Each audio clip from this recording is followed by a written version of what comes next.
Está falando é um assunto que eu acredito que vai chegando o final do ano, né, pessoal? A gente vai sentindo meio que uma sensação de pressa, de agonia. É algo que é comum no planeta inteiro, não é só aqui com a gente, não. Por isso, esse tema que a gente está tratando hoje. Deixa eu pegar aqui qual foi o título. Transforme o sofrimento em renovação nesse final de ano. Essa palavra não é minha, nem uma invenção, é que todo sofrimento, na visão do espiritismo, na visão do cristianismo, na visão da grande maioria das religiões, tem um propósito de aprendizado. E a gente se pergunta assim, poxa, mas será que a gente só consegue aprender passando por sofrimento? Né? Que coisa mais desagradável isso? Depende. Depende do que é sofrimento. Então, tem uma pergunta em um livro, no livro de Chico Xavier, Vindas, o nome do livro, e ele pergunta: como sofres? Como? E não por que sofres? E é embasado nisso que a gente começa hoje a nossa reflexão. Como sofres? E aí eu vou contar uma historinha para vocês. Era uma vez um menino que estava atravessando a rua e sofreu um atropelamento. Aqueles meninos que gritavam muito, né? E ele começou a gritar porque ele foi atropelado, nada muito sério, a princípio ele só rolou, foi só uma coisa de raspão. E aí ele foi levado ao hospital e o médico perguntava para ele: mas menino, me diga aí onde é que dói, dói onde? E aí ele botava a mão na cabeça, gritava uma gritaria, botava a mão no braço, uma gritaria, botava a mão na barriga, uma gritaria, e o menino só fazia gritar. E o médico: mas dói onde? Ele continuava, onde ele punha a mão, ele gritava, aí o médico falou assim: tá bom, já entendi. Eu já entendi, você só quebrou o dedo. É que aonde você coloca o teu dedo, você grita, mas a dor, na verdade, é só porque você quebrou um dedo. Então, como sofres? É a pergunta. Será que, assim como esse menino, a gente exagera? E a bem da verdade, é só a pontinha do dedo, mas a gente faz um estardalhaço. E esse estardalhaço que a gente faz, essa gritaria mental que a gente cria, nos leva à depressão, à angústia, à aflição, à frustração e um montão de coisa? Vamos refletir nessa pergunta. Esse é meu convite rapidamente de hoje. Como sofres? Como esse menino? Que, na verdade, só machucou a pontinha do dedo. Mas aonde ele colocava a mão, ele gritava, gritava, deixava todo mundo doido. E ninguém conseguia compreender. Eu vou trazer o primeiro livro para a gente pensar. É uma psicografia de Francisco Cândido Xavier sobre a voz do espírito de Meimei. E o título é Paz e Luz. Vamos junto comigo. E eu gostaria muito que todo mundo participasse, porque a gente está aqui trocando, né? Aprendendo junto a refletir. Olha só que legal. Dias difíceis atravessamos na terra. Ouves dizer, revisas o que sabes. Então, esses dias difíceis é para que a gente escute. Vai revisando aí o que você pensa saber. O noticiário relaciona o antagonismo crescente entre os povos. Olha só, pessoal. Essa psicografia foi lá em 1900 e alguma coisa, tá? Parece que foi hoje que ele fez, né? O noticiário relaciona o antagonismo crescente entre os povos. Desentendimentos dominam as classes sociais, reclamando tato e compreensão das lideranças a fim de que não se façam conflitos destruidores. Dramas passionais, desvinculações familiares em regime de precipitação, assaltos, reclamações em massa, distúrbios de opinião, acidentes que constituem preocupação na vida comunitária. Todos esses elementos sombrios, somados aos problemas individuais, criam a dilapidação psicológica com que milhões de criaturas comparecem hoje no trabalho ou nas vias públicas, estabelecendo um clima de tensão que deforma a personalidade e lhes consome grande contingente de forças. Será que a gente está aí? Sendo consumido toda a nossa força, fruto de tudo isso que a gente está vendo acontecer? E ela diz: é nesse quadro de trabalho que as leis de Deus nos engajaram para servir no mundo de hoje. Ou seja, é nesse quadro aí que a gente está vendo, nesse panorama de hoje, que nós estamos vivos. Não estamos vivos aqui nesse panorama à toa. Muitas pessoas inconscientemente se mostram prevenidas para a revolta por bagatelas, por bobagem. prontas a transfigurar-se em cólera, em azedume, em forças estranhas de agressão. Será que a gente está nessa? Como sofres? É a pergunta hoje para a gente refletir junto. Quais são os nossos exageros, os nossos azedumes, as nossas estranhas atitudes agressivas? E aí termina dizendo, termina não, tem mais um pedacinho. Escora-te na paciência e continua caminhando. Haja o que houver, faz o melhor que puderes. Se auto-abençoe, porque assim passa. Cala-te e não murmures, que assim auxiliarás e será auxiliados. Onde estiveres, por favor, espalhe a beneficência das boas palavras e ofereça a bênção do seu sorriso de paz e fraternidade, porque tudo isso receberás. Todos os acontecimentos de ordem negativa são subprodutos das trevas do espírito. Olha que coisa. No torvelinho das sombras, o céu, agora preste atenção, gente. No torvelinho das sombras, ou seja, na confusão sombria onde anda o nosso pensamento, o céu não nos pede para que sejamos estrelas. Não, não pede isso. Basta que cada um de nós assumamos o compromisso de acender o raio de luz, um raiozinho de luz. Não precisamos ser estrela. Basta que cada um de nós acenda um raiozinho de luz. Então, assim a gente começa. Paz e Luz é o título. Está no livro Deus Aguarda, está aqui na minha mão, tá? Na página 47. Começamos assim a refletir através da pergunta: como sofres? Não é porque sofres ou para que sofres, é como cada um.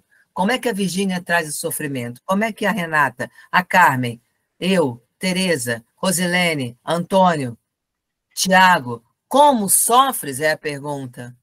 Quando conseguimos começar a responder o como sofres, vamos talvez conseguir mudar esse como, porque muitas das vezes não faz sentido. É o que disse aqui o espírito de Menem. Todos os acontecimentos de ordem negativas são subprodutos das trevas do espírito, das trevas dos pensamentos. E nessa sombra, atenção, o céu não está pedindo para que a gente seja estrela. Só está pedindo, solicitando para que nessa vida a gente possa ser aquele raio de luz que possa levar para outros a beneficência das boas palavras e a bênção de um sorriso de paz e fraternidade. E aí a gente começa a pensar como temos sofrido, como aquela criança que o médico perguntou, onde você está sentindo dor? E a cada toque de um dedo gritava no ombro, na cabeça, e era uma gritaria danada, até que o médico percebeu que era bem pequeno o problema daquela criança, era só a ponta do dedo. E assim a gente vai entrando, adentrando, eu diria, ao nosso interior, sabe? Acendendo essa luz que muitas das vezes está mais acesa para fora do que para dentro. E hoje, gente, pensa comigo, tudo que a gente tem recebido, principalmente da tecnologia, do telefone, do Instagram, a gente está tão conectado fora que é quase impossível que a gente esteja também conectado dentro. Pensa. Né? A gente está passando por um momento civilizatório, entre aspas, para a palavra, de um processo de involução com conexão interna gigantesco, o que nos leva a sofrimentos imaginários, fruto de fantasmas, de ilusões. Então, hoje nos cabe perguntar como sofremos para a gente poder transformar esse sofrimento em verdadeiros aprendizados para apertar esse botão desse engano e dizer assim, basta, não mais. E eu trouxe um outro livro, Palavras da Vida Eterna, também de Chico Cândido Xavier, pelo Espírito de Emmanuel, na página 276, onde ele fala sobre a luz da verdade. Tudo, a gente está buscando uma conexão para amplificar uma consciência no campo racional. Porque nós estamos vivendo no campo da ilusão. Ilusão é ausência de ação e excesso de frustração, porque a ilusão promove expectativas. E tudo isso porque nós estamos com um botão apertado para que a luz externa esteja acesa. A tecnologia está promovendo isso demais. Nós estamos muito mais conectados com uma telinha todo o tempo, ou seja, com o externo, que nós estamos evoluindo o nosso campo mental. Isso não sou eu que digo, são os grandes neurocientistas hoje. Existe um processo involutivo da nossa ascensão enquanto cérebro. Porque um monte de coisa, um monte de áreas desse órgão não está sendo mais utilizada, principalmente a área da reflexão. Se a gente para de reflexionar sobre as coisas, paramos de usar grande parte do nosso campo racional. Isso é muito sério. E aí vem Emmanuel e diz assim, a luz da verdade. Essa palavra, essa passagem, creio que todos conheçam, que está lá em João 8,32. E conhecereis a verdade vos libertará. Nada, né? A gente já escuta isso o tempo inteiro. Então, vamos prestar atenção, não vou ler a página inteira, mas aquilo que nos linka a estabelecer a superação desse sofrimento num processo de evolução e de expansão consensual. Vamos lá. A pessoa, quem quiser ler, tá? Já disse o livro, na página 276. Eu vou ler o primeiro parágrafo e vou pular para o que eu assinalei de importante para a gente hoje. Nenhuma espécie de amor humano pode comparar-se ao amor do Criador. A pessoa converte, pois, a vida naquilo que deseja. Atenção, gente. Tudo que desejamos, escolhemos fruto desse desejo, nós estamos convertendo a nossa própria vida sobre a égide da justiça perfeita que reina em todos os distritos do universo, determinando seja concedido a cada um por suas obras. O que está dizendo aqui? Que tudo que nós recebemos da vida é fruto daquilo que semeamos.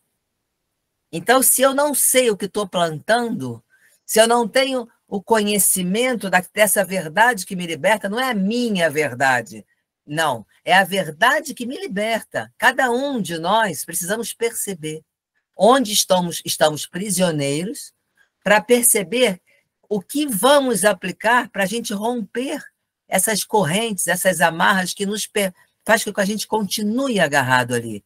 Isso é a verdade que liberta. Não é a sua verdade que você quer obrigar o outro a entender como verdade. Isso não é verdade, isso é controle. Mas qual é a verdade que te liberta? E conhecereis a verdade vos libertará. Conheces a ti mesmo. O que te amarra, o que te impede de crescer. É aí que você entra dizendo, agora eu conheço, agora eu entendo, agora eu sei, basta. É essa autoridade que precisamos adquirir dentro do processo de vida enquanto temos vida. E é disso que Emmanuel está dizendo aqui. Ele continua. Elegemos os tipos de experiência em que nos propomos estagiar. Estagiar, gente, essa frase é linda. Nós, eleger no sentido de escolher, né? Então, nós escolhemos que tipo de experiências nós vamos estagiar, aonde a gente tem aprendido, onde tem sido o nosso estágio de aprendizado nessa vida. Aonde? Será que a gente um dia pensou nisso? Que somos estagiários aqui aprendendo e somos nós que escolhemos que matéria vamos estagiar, aonde vamos nos aprofundar? Será que aí está a raiz de um sofrimento, fruto de uma ilusão, porque a gente escolhe estagiar na ilusão e não estagiar sobre o fruto da presença dentro de uma realidade, em uma imaginação, sim, mas imaginação é fruto de ação? Olha o final da palavra, imaginação, ação, onde eu cocrio e faço acontecer. Onde tem sido o nosso estágio? É a pergunta de Emmanuel aqui. E ele diz, nessa ou naquela fase de evolução? Qual é a fase de evolução que você está buscando o seu estágio hoje na vida? Em um processo de evolução ascendente, onde os valores e as virtudes são vividos por você, ou num processo de evolução que seria involução descendente, onde eu digo aquilo que não faço e que não vivo, onde eu tenho estagiado a minha vida? E aí ele diz, Olha, atenção agora. O que você tem escolhido? Discórdia ou tranquilidade? Ação ou preguiça? Erro ou corrigir erros? Débito e resgate ou resgate dos frutos da sua escolha? Respeitemo-nos assim uns aos outros. Ou seja, por favor, respeite a diversidade, respeite a você e a outros.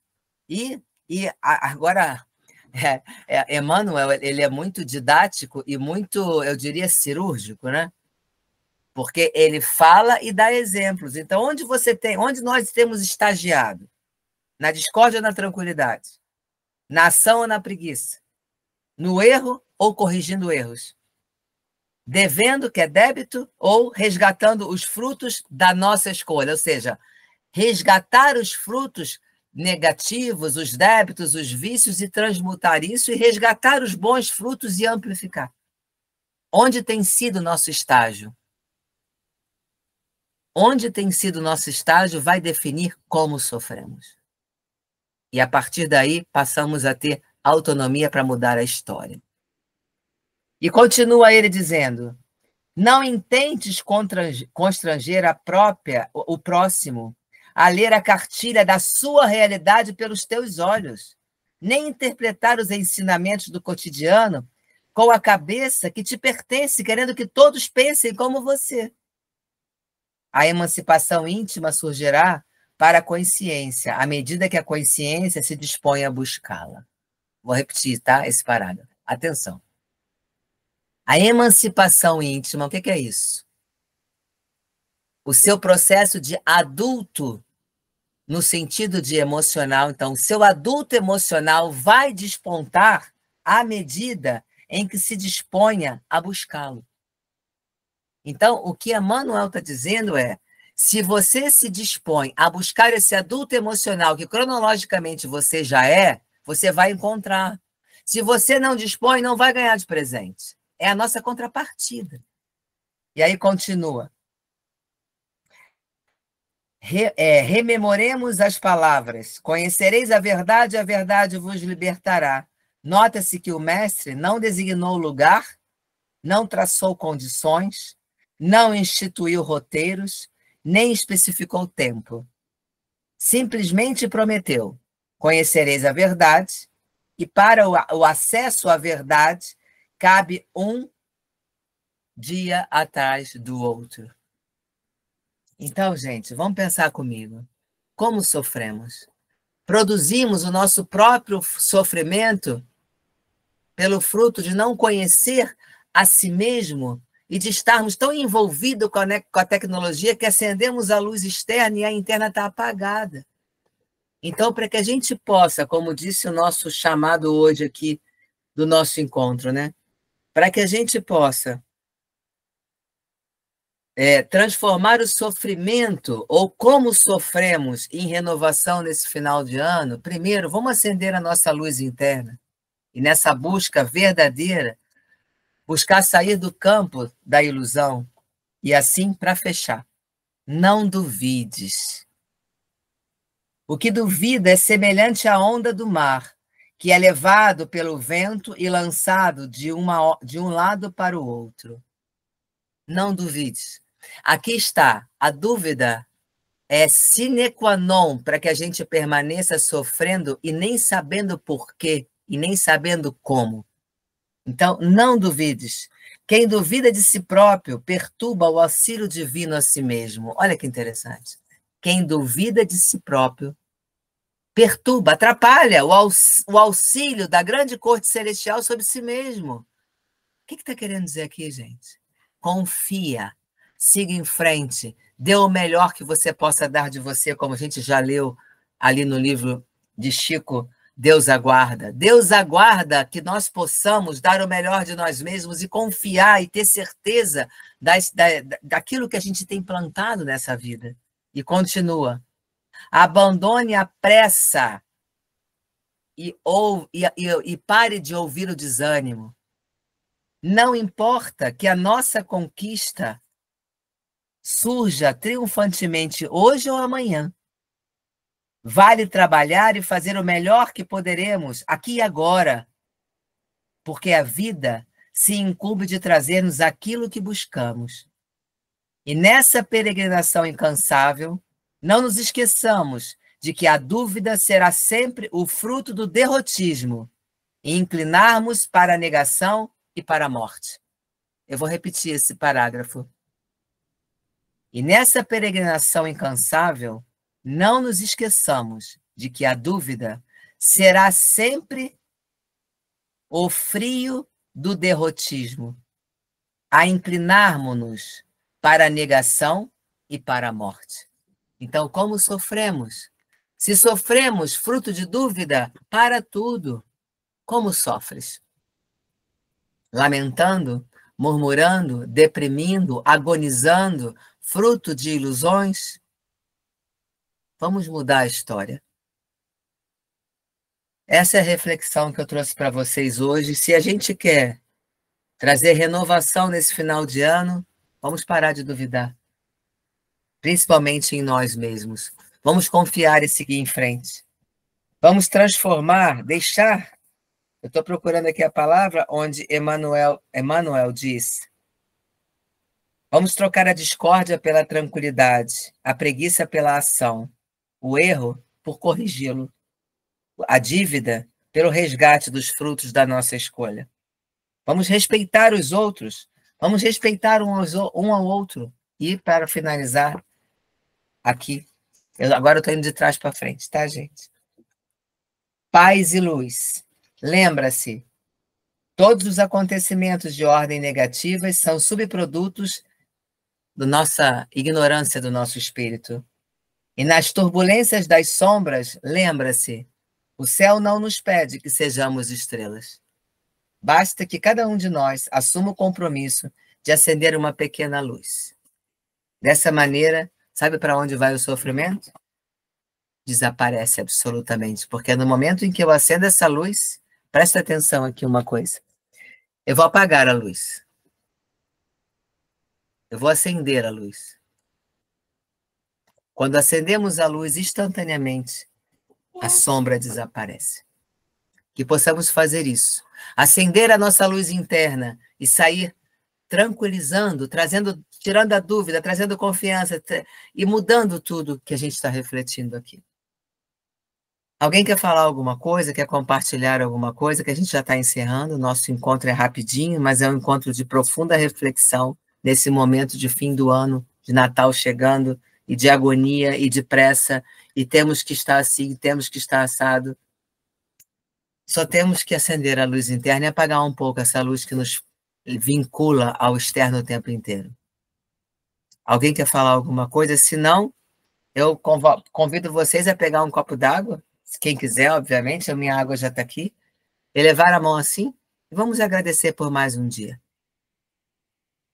Muito obrigada por mais um dia, muito obrigada por essa noite, por essa reflexão, que as bênçãos do céu possam cair sobre todos nós, e que tenhamos a sabedoria de remover as dúvidas e de deixar que a tranquilidade, a serenidade e a harmonia possam nos tomar intensamente hoje.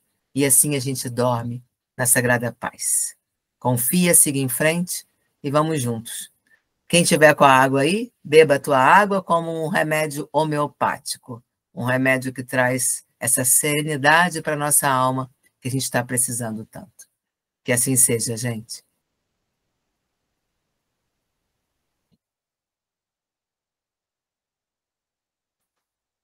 Até amanhã, às 5h20 da manhã, comigo, nesse nosso encontro diário. Fique em paz e pense, como sofres? Lembra da história do garoto? Onde ele colocava o dedo, ele gritava, como sofres? Um beijo, pessoal. Fiquem com Deus e até amanhã de manhã.